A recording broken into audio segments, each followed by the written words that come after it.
dhacdooyinka caalamka, dhiirigelinta, qisooyinka, taariikhyada, intaba waxaad ka helaysaa janaalka Sahanwade. Fadlan ka mid noqo dadka ka faa'iideysta muuqaaladiisa. Subscribe dheh, gambaleelkana furo si aad u noqoto daawadaha koobaad. Mahadsanid walaal. muuqaalka maanta wuxuu ku saabsan yahay waa maxay forex iyo wax walba oo aad uga baahan tahay suuqa sarifka lacagaha qalaad ee dunida ugu weyn. Haddaba waa maxay forex? Forex waa eray Ingiriis ah oo laga soo gaabshay foreign exchange. Sidoo kale forex waa suuqa sarifka lacagaha qalaad ee adduunka ugu weyn.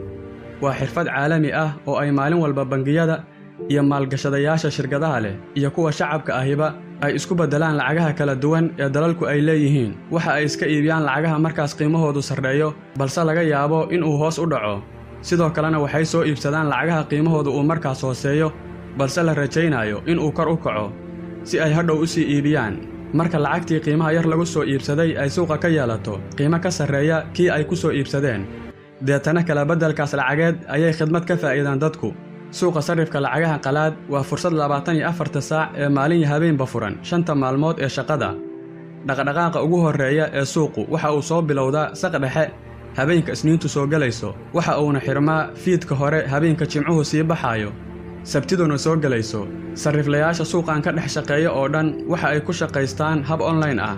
Si uu qofku suuqan uga qayb noqdo, waxa uu u baahan yahay kombiyuutar, mobile iyo internet. Hawshan oo idil waxa ay ka dhex socoto waa shabakadda internetka. Ma jiraan dad si toos ah inta u kulmaan lacagaha kala bedelaya.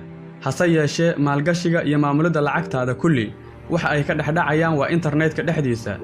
Barigii hore suuqan sarifka kaliya waxaa ka shaqaysan karay dawladaha iyo bangiyada.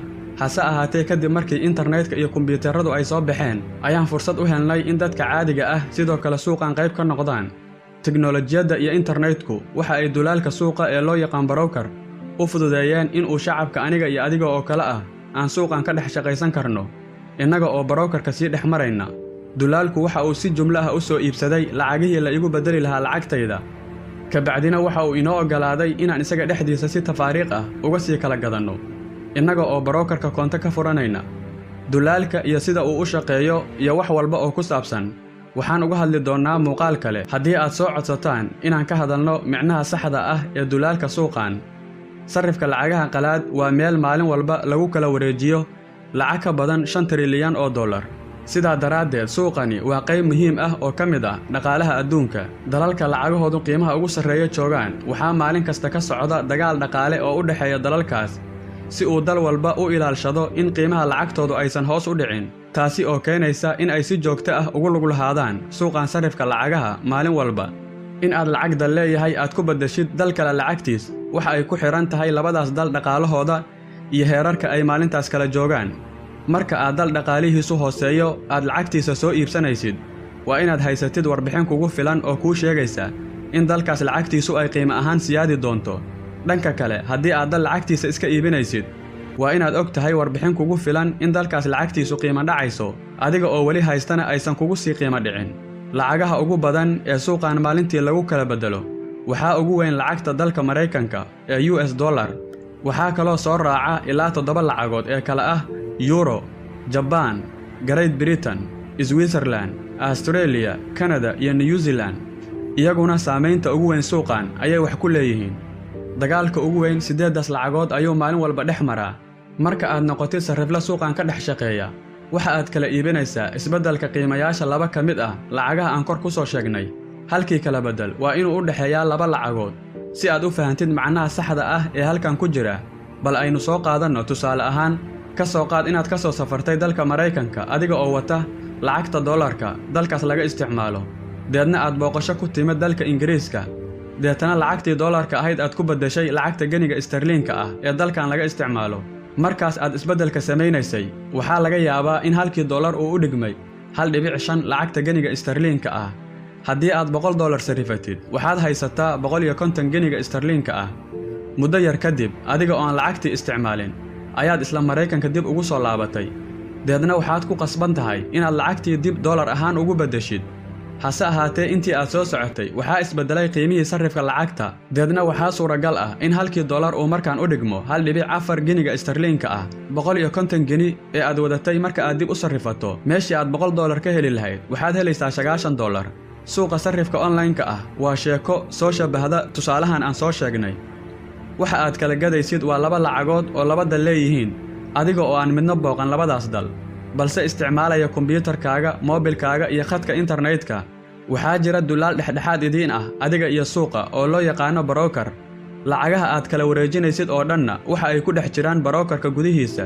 keliya koonto ayaad ka dhex furanaysaa, deedna adiga oo gurigaaga dhex jooga ayaad kala gadaysaa lacagaha dalalkaas leeyihiin, adiga oo aan midna booqan ama aan lacagtooda gacanta ku qaban, maadaama ay lacagaha qiimahoodii uu noqday mid hawada iska heehaabaya.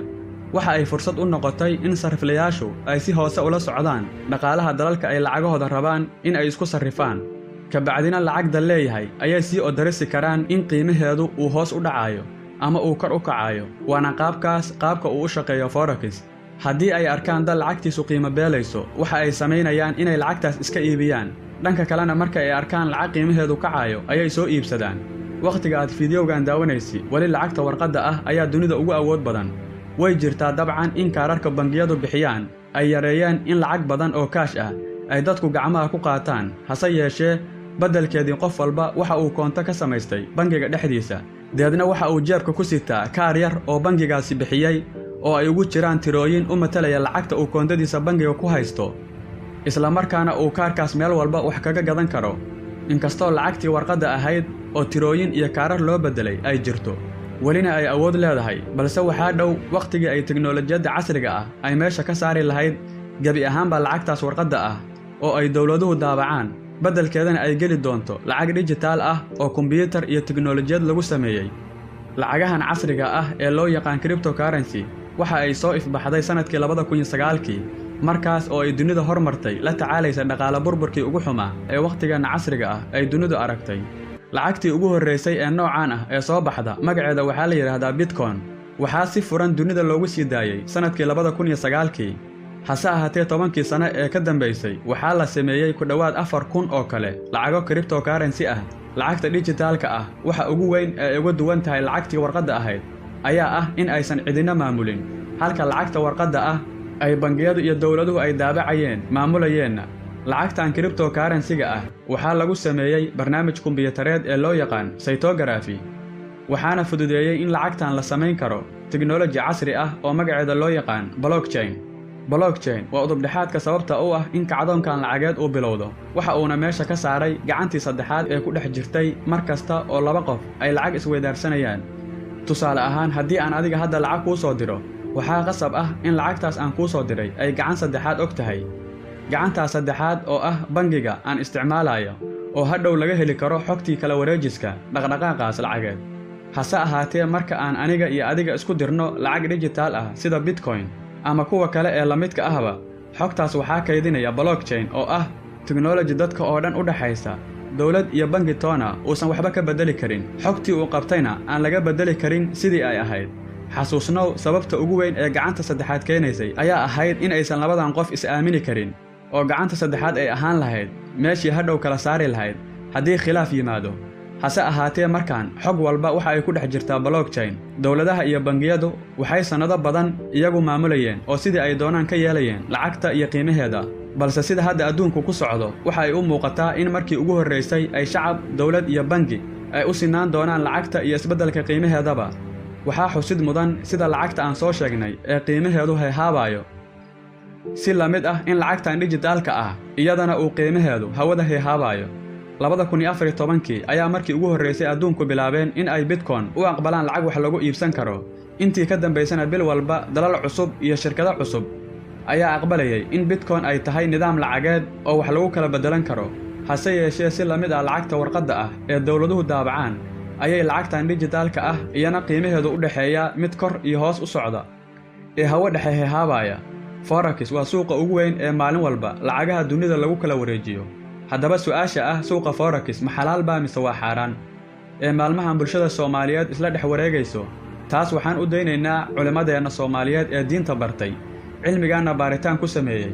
markii shay la xaaraatimaynayo ama la xalaalaynayo, waxaa laga soo saaraa fatwadana waxaa ka horreeya in shaygaas cilmi baaris lagu sameeyo, kadibna loo soo laabto waxay diintu ka qabto, iyadoo lagu salaynayo aqoon shaygaas loo leeyahay, oo waa inuu baaritaan ka horreeya fatwada. haddaba suuqa forex waxa uu u shaqeeyaa qaabkan aan muuqaalka kugu soo gudbiyey kaliya waa sarrifkii aad taqaanay oo lahaa buy iyo sellba kaliya waxa uu uga duwan yahay waa online khatar badanna wata haddii aadan cilmigiisa lahayn wixii kale oo aad uga baahan tahay inaad ka ogaato comment inoogu soo qor waan ka soo hadli doonnaa insha allah waa walaalkiin Saki Cabdi Yaasiin mahadsanidin